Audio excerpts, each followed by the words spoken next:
j'espère que tu vas bien, on se retrouve dans une nouvelle vidéo. Aujourd'hui je vais te parler d'un sujet un peu difficile à aborder pour moi, mais qui je pense est très important à aborder. Avant toute chose, je tiens à dire que je fais pas cette vidéo pour qu'on s'apitoie sur mon sort, pour qu'on dise ouais la pauvre Madeleine elle a tellement souffert et tout, parce que je pense que déjà ça sert à rien. C'est pas du tout ce que je recherche, il y a des gens qui souffrent beaucoup plus que moi, enfin bref. Mais je tiens à faire cette vidéo pour deux raisons principalement, pour apporter un témoignage et pour dédramatiser. Comme tu l'as vu dans le titre, je vais te parler de mes expériences dans les hôpitaux psychiatriques, puisque j'ai été hospitalisée 2 fois. Et je tiens à apporter un témoignage là-dessus parce que j'ai vraiment l'impression qu'il n'y a pas du tout assez de ressources par rapport à ça en fait sur YouTube ou sur internet, par rapport au nombre de gens qui sont touchés, au nombre de gens que ça touche plus ou moins directement en fait, et par rapport au nombre de gens que ça peut bouleverser dans leur vie parce que leurs proches vont à l'hôpital psychiatrique, parce que eux-mêmes ont peur d'y aller, parce que eux-mêmes y vont. J'ai l'impression qu'il n'y a juste pas assez de ressources et je trouve que c'est vraiment dommage.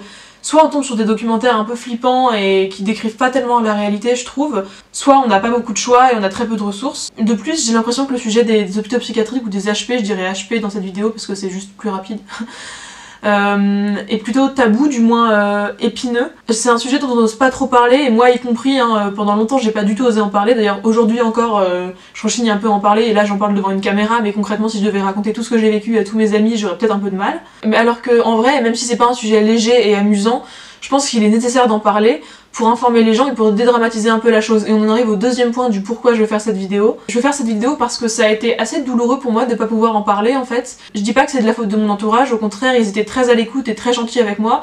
Donc je les remercierai jamais assez pour ça d'ailleurs. Mais c'était douloureux et difficile pour moi d'en parler parce que c'est un sujet qu'on rend difficile à aborder en fait. C'est un sujet dont on fait tout un plat, c'est un sujet qu'on rend juste compliqué.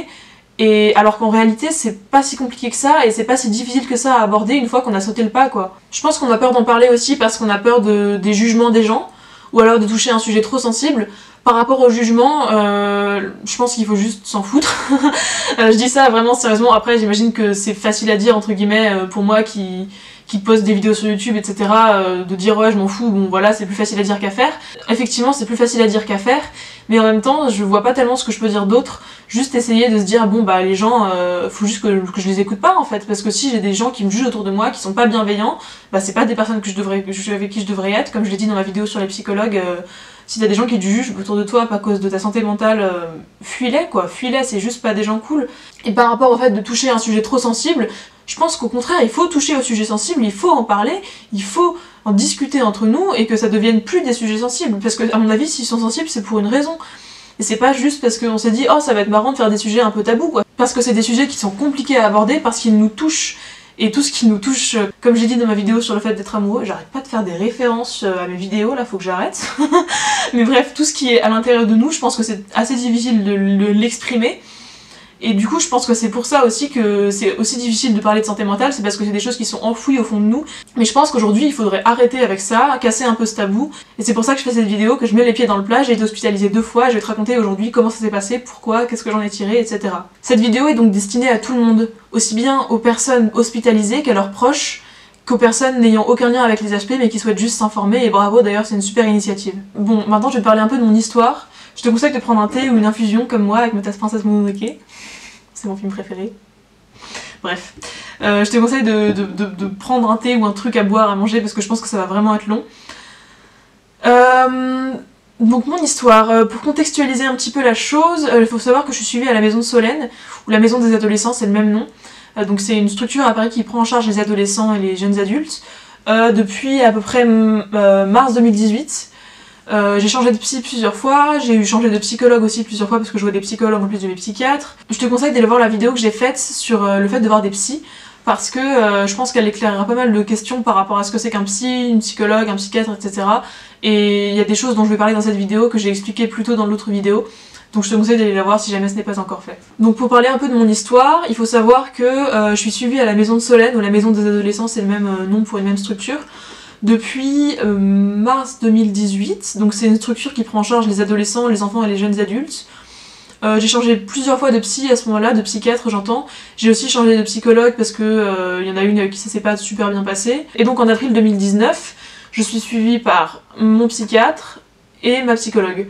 À cette époque-là, j'allais vraiment pas bien du tout, c'était il y a 1 an pile poil d'ailleurs. J'étais vraiment pas très bien du tout, j'allais pas bien du tout, je parlerai plus tard dans d'autres vidéos de ce que je pouvais ressentir, etc. Mais j'étais pas bien du tout, j'étais en gros dans une phase dépressive assez sévère. Et donc je prenais déjà un médicament à ce moment-là depuis 1 mois, et j'étais juste perdue en fait, je comprenais pas ce qui allait pas, enfin je comprenais ce qui allait pas, c'était que j'étais triste tout le temps, que je voulais plus vivre, etc. Mais je comprenais pas, concrètement pourquoi je me sentais comme ça, etc. J'étais vraiment perdue. Et puis il y avait une partie de moi qui pensait un peu que je jouais la comédie parce que j'arrivais très bien à avoir une vie normale, à voir mes amis, à être contente de les voir, etc. Donc j'étais pas tout à fait à fond dans la maladie, et je pense que ça m'a un peu joué des tours aussi, ça a fait que je me suis pas rendu compte de la gravité de la situation en fait. Et j'étais pas tout à fait convaincue de ma propre maladie, qui donc était je pense une dépression plus ou moins diagnostiquée, mais c'était plus ou moins de ça que ça se rapprochait quoi. Et donc du coup j'ai pas vraiment vu les choses venir, et donc je me suis juste rendu compte en fait le 16 avril que je voulais plus vivre, que c'était fini, que j'en pouvais plus. Ça faisait longtemps déjà que je pensais au suicide, mais juste j'étais au bout de ma vie quoi, j'en pouvais vraiment plus. Le jeudi 18 avril, donc 1 an pile poil avant que je poste cette vidéo, j'étais vraiment pas bien. En fait j'avais prévu de me suicider, clairement je l'ai jamais dit à personne ça je crois, ou à très peu de gens en tout cas, le pourquoi du comment j'ai été hospitalisée la première fois, mais j'avais prévu de me suicider et j'en ai parlé à mon psychiatre parce que j'avais rendez-vous avec lui ce jour-là, heureusement d'ailleurs. Et il m'a dit que je pouvais pas partir comme ça, il pouvait juste pas me laisser partir en fait, concrètement j'étais vachement en danger donc c'était hors de question qu'il me laisse partir.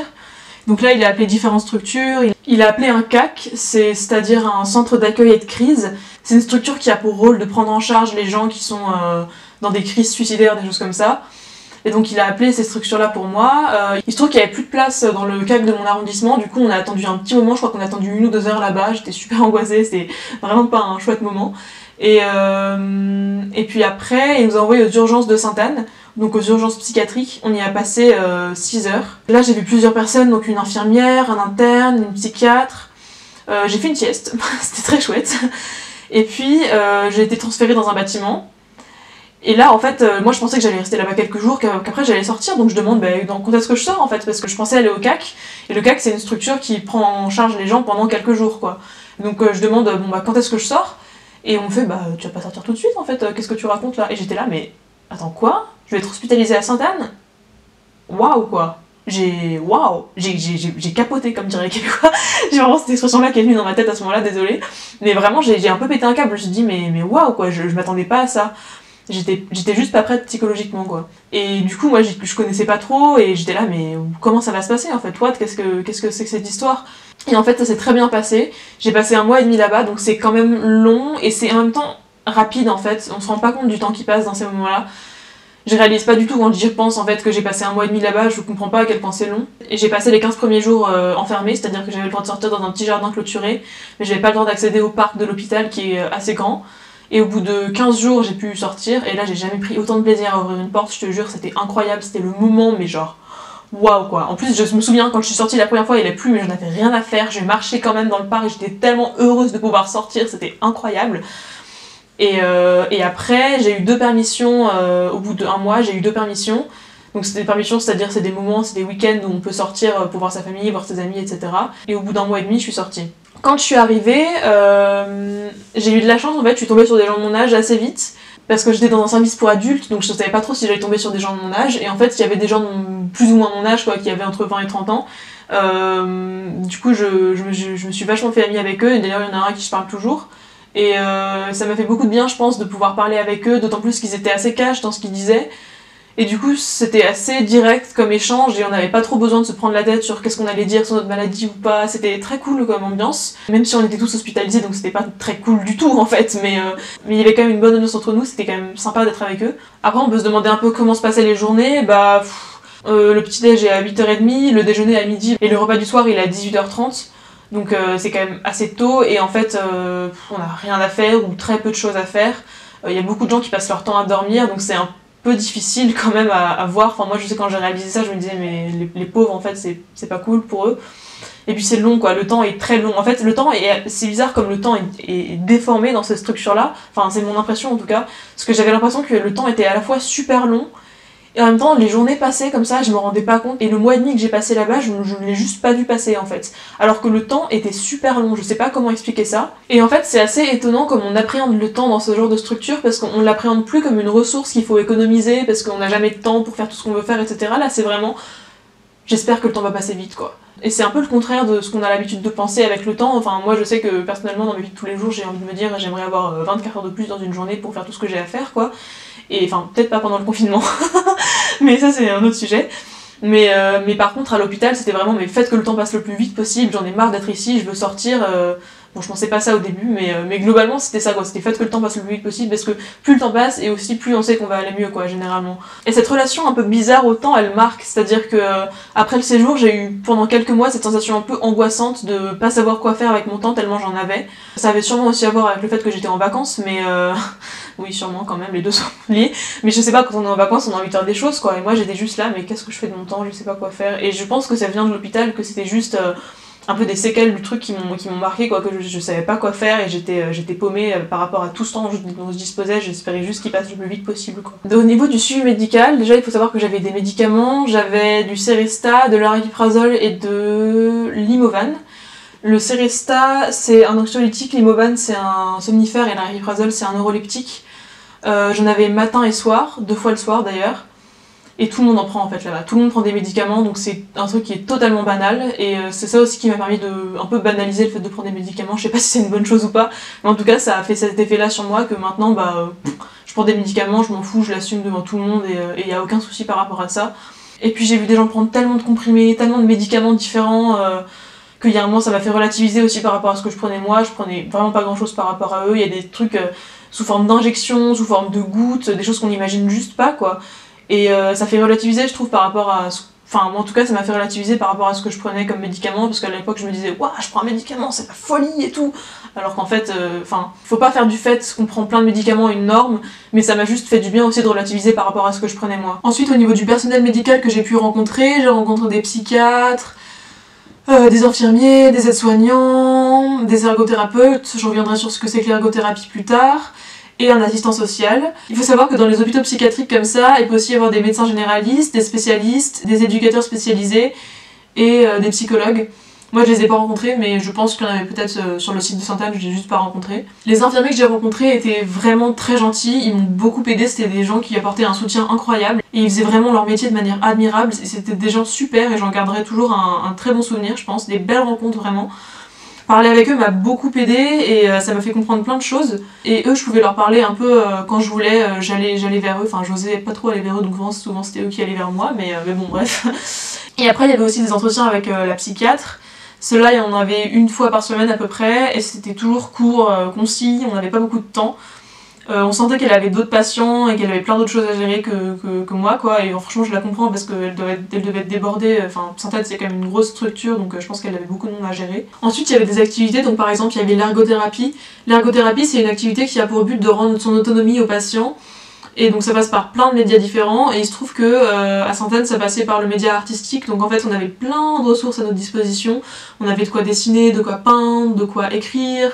On avait des coloriages, on avait des puzzles, et on pouvait choisir ce qu'on voulait faire et le faire en fait, et c'était super cool, du coup c'était 4 heures par jour, donc 2 heures le matin, 2 heures l'après-midi, et ça faisait quand même passer le temps bien plus vite, c'était quand même très chouette ça. Ça permettait de se changer les idées, d'avoir quelque chose à faire, et ça je trouve que c'est quelque chose d'hyper important parce que on se rend pas compte à quel point le temps passe lentement en fait, et à quel point on peut s'ennuyer dans cette situation, à quel point on peut juste ruminer sur ses pensées, et c'est pas très bon je pense, du coup ça permettait d'avoir une petite bulle, un petit moment où on était juste en train de penser à ce qu'on faisait avec nos mains, et c'était agréable quoi. Et ensuite j'ai aussi eu une séance de psychomotricité, donc avec une psychomotricienne. Je saurais pas expliquer ce que c'était exactement, mais c'était un peu un mélange entre des petits massages locaux, de la méditation, de la relaxation, je sais pas, c'était vraiment... assez étrange et j'ai fait qu'une séance de ça mais ça m'a beaucoup aidé, ça m'a beaucoup relaxé et ça m'a aidé à lutter contre la dépersonnalisation donc je ferai une vidéo spécialement là-dessus et ça m'a permis de me rendre compte que je pouvais lutter contre en fait, ce qui est extrêmement difficile. C'était un moment de douceur, c'était un moment vraiment agréable. Ensuite au niveau du rythme de vie, il faut savoir que les journées étaient vraiment rythmées par les repas qui étaient donc comme j'ai dit à 8h, midi et demi et 6h30. Du coup, tout le monde fait la queue à midi, déjà dès midi 15, tout le monde fait la queue devant le réfectoire pour aller manger parce que c'est le truc qui marque la journée quoi. Et après, moi j'ai eu beaucoup de chance parce que j'avais beaucoup d'amis, beaucoup de familles qui venaient me voir et j'avais des visites, peut-être pas tous les jours, mais franchement très souvent, plusieurs fois par semaine en tout cas, et c'était vraiment une chance parce qu'il y a des gens qui sont jamais visités et je trouve que c'est assez triste. Du coup, moi j'avais vraiment beaucoup de chance. Je parlais aussi avec les patients, les patientes, avec les infirmiers, avec ma psy, donc c'était aussi des moments ça qui permettaient de faire passer le temps plus vite, et puis de se sentir moins seul surtout. Et puis comme on est dans un hôpital psychiatrique, on est forcément amené en fait à parler de santé mentale tous les jours, quoi.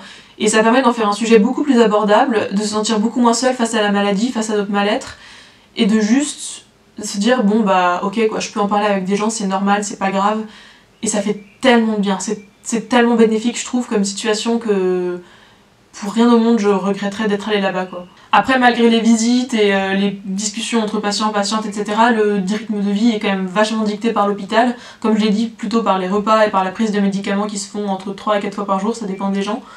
Donc voilà, moi j'ai eu beaucoup de chance parce que j'ai eu une chambre seule comme j'étais mineure. Les mineurs n'ont pas le droit d'être avec d'autres gens dans leur chambre, mais beaucoup de gens en fait avaient des chambres à deux. Donc il y a la vie en communauté à gérer en plus, c'est assez particulier. Moi franchement j'avais de la chance d'être toute seule parce que je pense qu'à deux j'aurais vraiment pas beaucoup aimé je pense. Après ces expériences à l'hôpital elles m'ont permis de rester seule pendant quand même longtemps et de faire le point.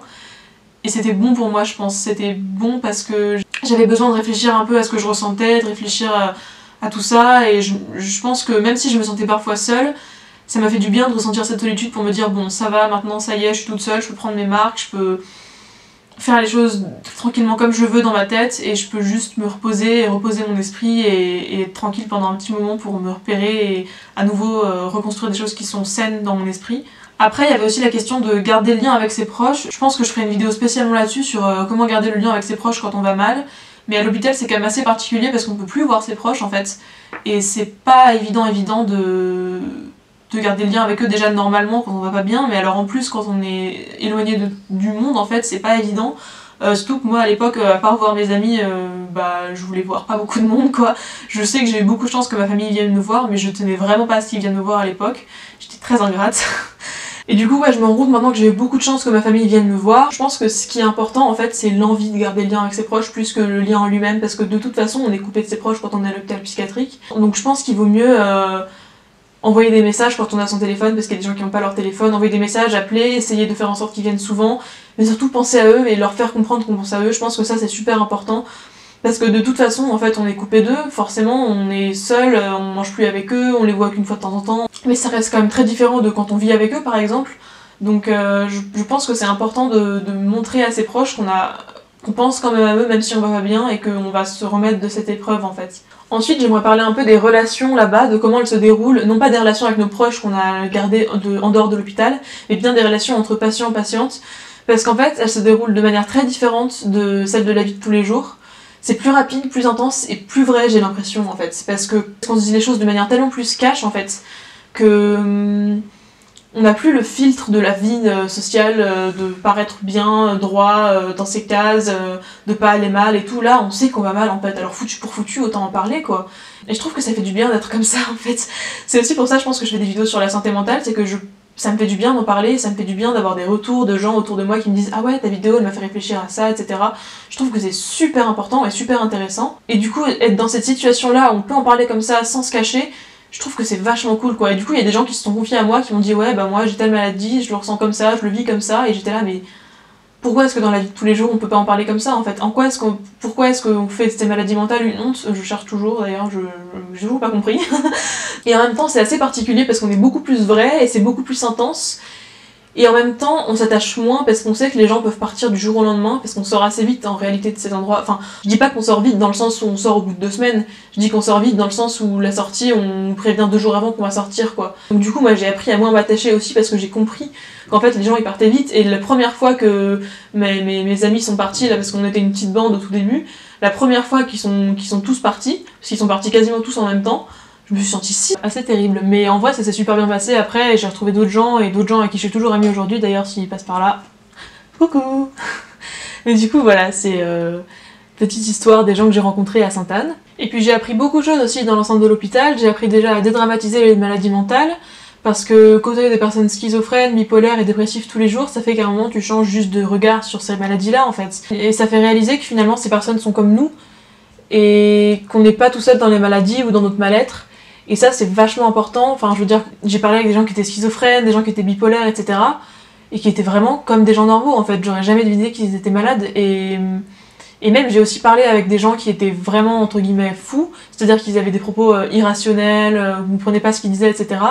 Et c'était pas des gens qu'on avait envie de mettre dans une cage et de mettre à l'écart, en fait, c'est des gens qu'on avait envie d'aider parce qu'ils sont dans une détresse psychologique grave.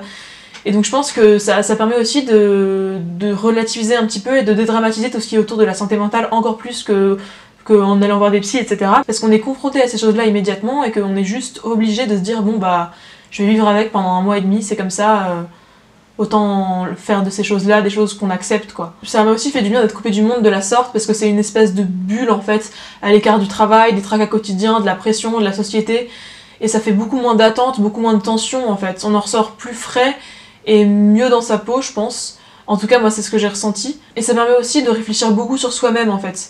On passe des heures à rien faire, on est obligé de se confronter à soi et à ses peurs, ou à ses problèmes. On se pose beaucoup de questions, on parle avec les gens, on réalise beaucoup de choses sur soi et sur nos relations aux autres. Et c'est intéressant et intense. Après, ça permet aussi d'avoir une réelle réflexion sur soi-même, parce qu'on est forcé à avoir des heures à rien faire, en fait. On est obligé de se confronter à soi et à ses problèmes, et donc forcément, on passe du temps à réfléchir à soi. Moi, je me suis posé beaucoup de questions, et ça m'a fait beaucoup de bien, je pense, de parler avec les gens, d'avoir des réponses, puis parfois de pas avoir de réponses, puis de les chercher quand même. C'était toujours très constructif, je pense. Et ça fait qu'en fait, on réalise beaucoup de choses sur soi et sur nos relations aux autres. C'est super intéressant, et c'est très intense.